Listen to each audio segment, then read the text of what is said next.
మనతో పాటు అబ్దుల్ కలీం అన్న ఉన్నారు, మాట్లాడే ప్రయత్నం చేద్దాం. నమస్తే అన్న. నమస్తే అమ్మా.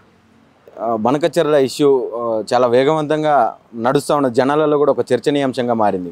నిజంగా కాంగ్రెస్ ఎటువైపు నిల్చున్నది? తెలంగాణ అంటే బీఆర్ఎస్ ఒక పక్క బనకచెర్ల ప్రాజెక్టు కడితే మన తెలంగాణకు మళ్ళా నీళ్ళ కొరత వస్తుంది అని చెప్తా ఉన్నది. మరి కాంగ్రెస్ స్టాండ్ ఎటుందో ప్రజలకు అర్థం కావట్లేదు. మీరేమనుకుంటున్నారు, ఏం చెప్తారండి? ఇప్పుడు ముందుగా బనకచెర్ల ఇష్యూని బయటికి తీసుకొచ్చి తెలంగాణ ఏ రకంగా నష్టపోతుందని పబ్లిక్గా ప్రజెంటేషన్ ఇచ్చి కాంగ్రెస్ని నిద్రలేపిందే మా గౌరవ ఎమ్మెల్యే హరీష్ రావు గారు, మాజీ మంత్రివర్యులు.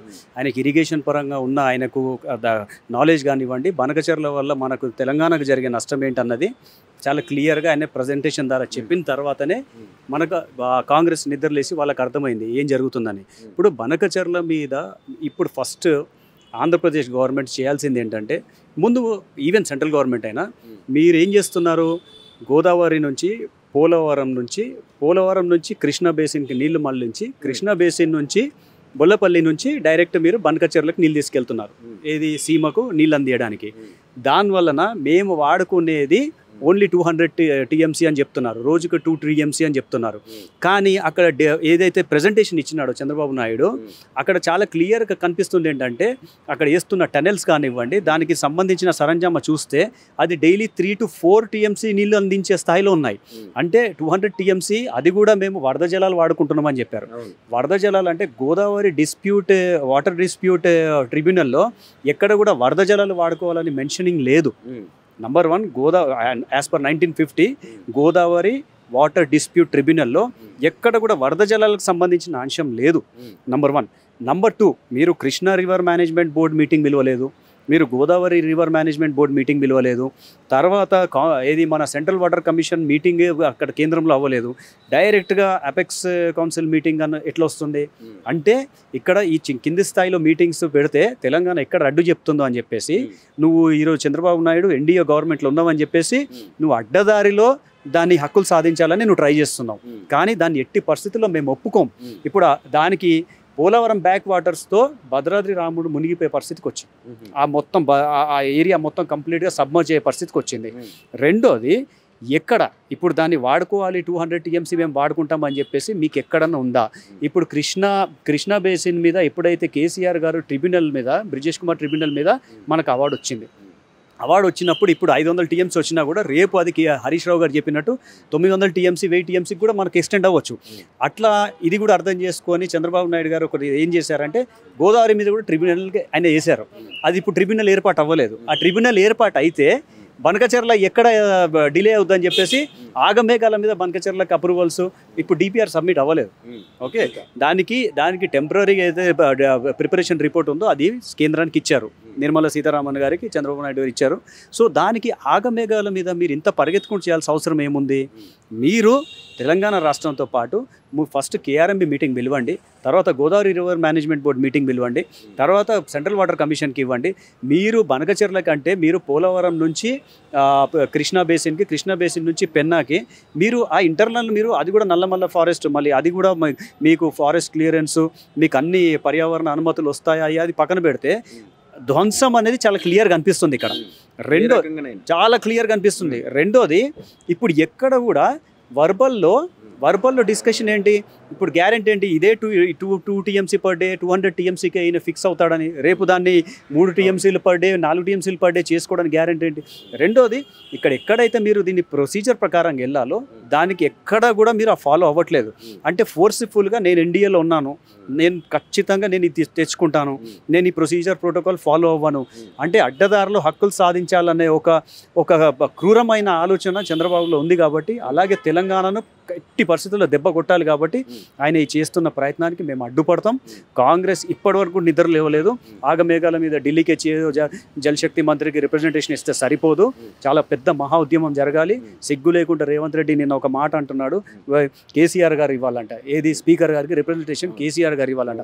నాకు తెలిసినంత వరకు కాన్స్టిట్యూషనల్లో ఒక లీడర్ ఆఫ్ అపోజిషన్ అసెంబ్లీ పిలవాలని చెప్పి అంత మూర్ఖత్వం ఆలోచనలు ఉన్న ముఖ్యమంత్రి నేను ఫస్ట్ టైం చూస్తున్నా. నువ్వు ముఖ్యమంత్రి, నువ్వు చేయలేవా?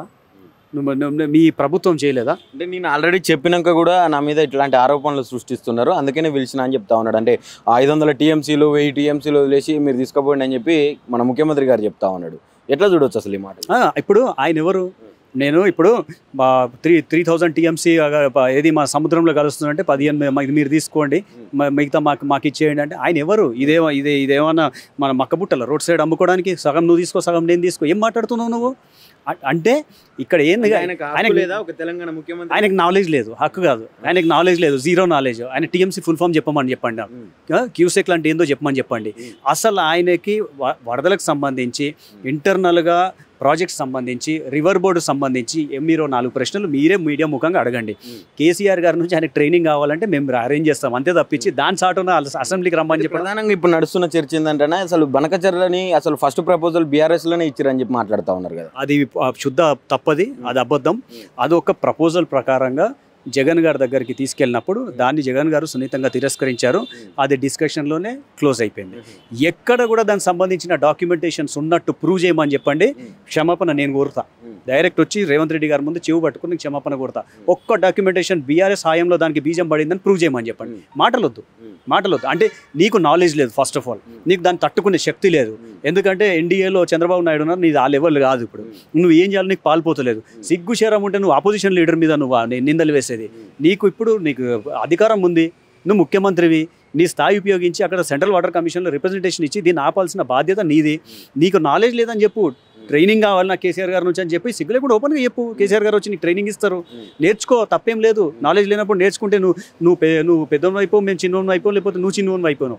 బట్ అల్టిమేట్గా ఏంటంటే నీకు దాని వల్ల నీకు ఎట్లాంటి కూడా అవగాహన లేదు కాబట్టి నువ్వు కేసీఆర్ గారే రావాలి, మళ్ళీ అన్ని కేసీఆర్ గారే అసెంబ్లీ పిలవాలంటే నీకు ఎందుకు కుర్చీ? మళ్ళీ నీకు నాలెడ్జ్ లేదు దేని మీద, నీకు లా అండ్ ఆర్డర్ పరిస్థితి తెలియదు, నువ్వు ఒక విద్యాశాఖ మంత్రి దాని మీద రివ్యూ లేదు, నువ్వు సొంతంగా హోంమంత్రి నువ్వే దాని మీద రివ్యూ లేదు, అసెంబ్లీ సెషన్స్ పిలవాలంటే కూడా కేసీఆర్ గారే కావాలి, నువ్వు ఎందుకు ముఖ్యమంత్రి? మరి నేను చెప్పేది ఏంటంటే ఇప్పటి కూడా ఈ అహంకారం పక్కకు పెట్టేసి, ఈ విద్వేషాలు పక్కకు పెట్టేసి, ఈ రెచ్చగొట్టే నువ్వు ఏదైతే బూతులు వాడుతున్నావో ఈ రెచ్చగొట్టే నీ భాష యాస తప్పించేసి పక్కకు పెట్టి పాలన పరంగా ఈ బనకచర్ల వల్ల తెలంగాణ రైతాంగానికి ఏం నష్టం జరుగుతుంది, జెన్యున్గా దీన్ని పాయింట్ ఆఫ్ డిస్కషన్లో పెడితే లీడర్ ఆఫ్ అపోజిషన్ దగ్గర నుంచి ఏం సజెషన్స్ వస్తాయని నువ్వు దాన్ని కన్స్ట్రక్టివ్ అడిగితే ఎవరు రారు? వస్తారు.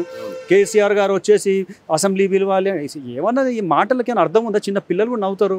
నువ్వు ఇంటర్వ్యూలోనే నీకు ప్రజెంటేషన్లోనే అడగబడుతుంది, నువ్వు నల్లమల్ల ఎక్కడ వస్తుంది, బనకచర్ల ఎక్కడ వస్తుంది, నీ నాలెడ్జ్ మహా అద్భుతం అని అందరికీ తెలిసిపోతుంది. సో ఇప్పటి కూడా రేవంత్ రెడ్డి గారు ఏంటంటే ఈ పంతానికి పోకుండా రాష్ట్రానికి జరుగుతున్న నష్టాన్ని బేరీజ్ వేసి అన్ని పార్టీలను కలుపుకుంటూ ఎట్టి పరిస్థితుల్లో బనకచర్ల ప్రాజెక్ట్కి అప్రూవల్స్ రాకుండా అడ్డుకుంటాడని మేము నమ్ముతున్నాం. కానీ ఇది ఒక biggest failure of Congress party. ఈ రేంజ్లో చంద్రబాబు నాయుడు వెళ్తున్నాడు అంటే గురుదక్షిణ సమర్పించుకున్నట్టు చాలా క్లియర్గా అర్థమవుతుంది. Thank you.